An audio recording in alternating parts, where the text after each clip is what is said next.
Hello everyone, we're back again and back by popular demand. Here's the rabbi. Thank you.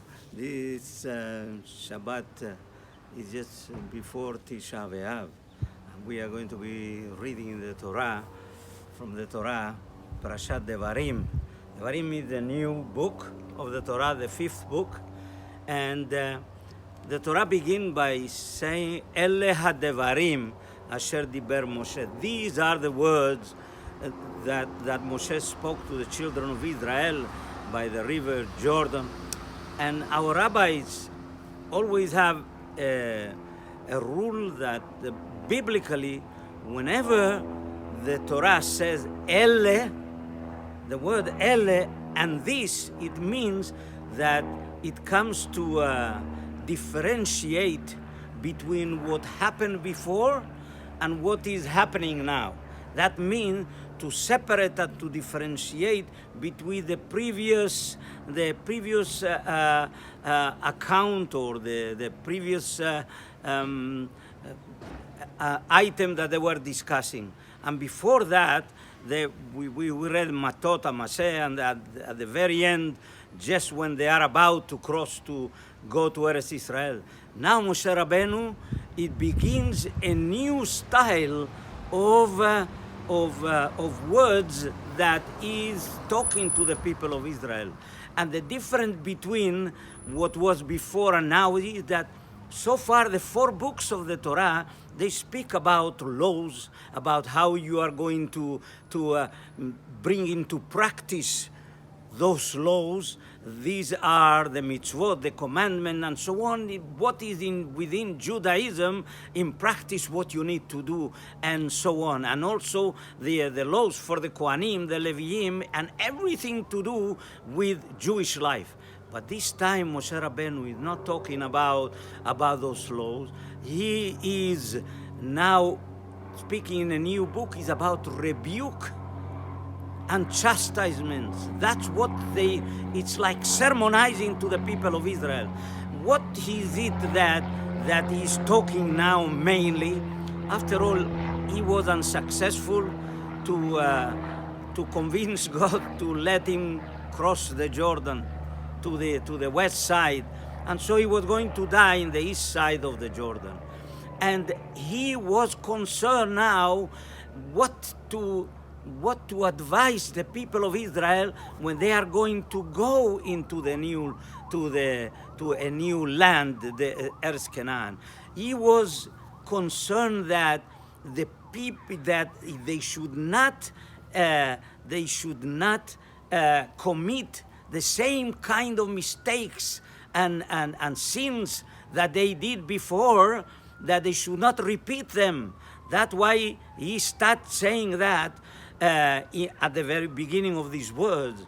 And not only that, he warned them not to learn, first to learn from their mistakes and not to learn from the moral behavior of the people where they are going to come into.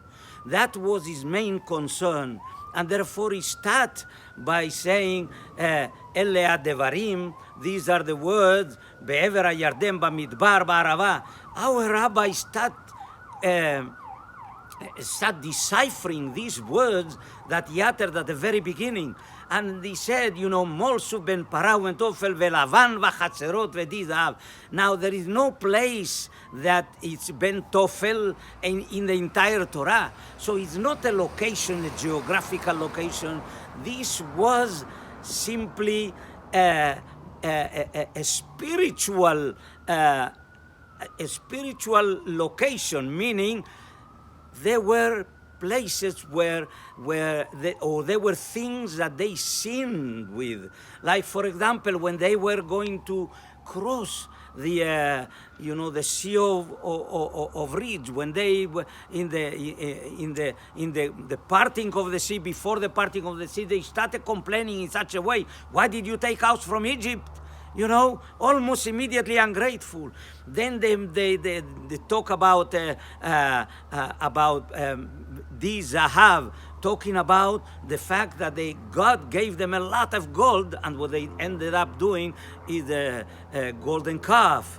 Then about Korach, all of them are mentioned and it's alluded in those words because Moshe Rabbeinu now start a book that is not going to talk about the main part of Judaism that speaks about the laws and the practice, but simply giving them tochecha and musar, which is rebuking them and chastising them so that they know where they are coming.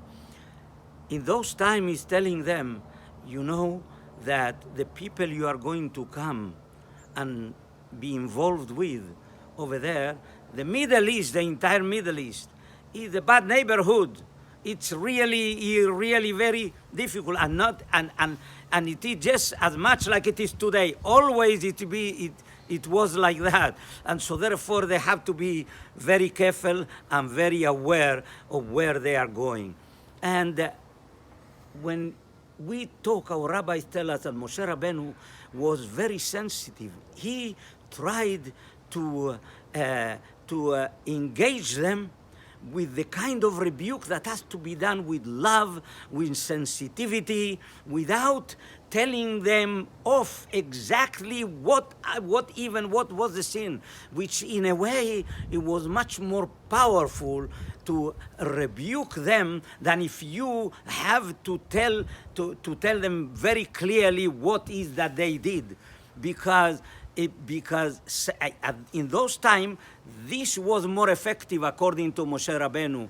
In fact, he believed that if you are the kind of person that anybody would have to rebuke, would have to emphasize exactly what you are doing and so on, this is much more difficult even to swallow and to be able. And also the fact that he emphasized to them, he gathered everybody, emphasized to them just before he was going to die. Because now it's a moment that there is certain kind of seriousness that everybody is going to pay attention and to listen, either out of guilt or out of their own mission, the fact that they know what they are about to engage themselves in, and they have to take Moshe Rabbeinu very seriously. This happened with Yaakov Avinu. Just before he died, he chastised his children. The same thing with Moshe Rabbeinu, just when he was about to die. So all the beginning of what it is, Devarim, is Elea Devarim. The Torah is telling you that Moshe Rabbeinu wanted to chastise them, but out of love, he does this chastisement in a most sensitive way that they themselves will understand. And in fact, this is how it ended up before that. When Moshe Rabbeinu, nobody knew where he was buried, but the loss of what Moshe Rabbeinu there was never anybody, any teacher like Moshe Rabbeinu, that we say Moshe is our teacher and our prince. That is Moshe Rabbeinu. And this is how the Torah begins with this book. And so on, there will be many more sermons that Moshe Rabbeinu will be directing to the people of Israel. Shabbat Shalom.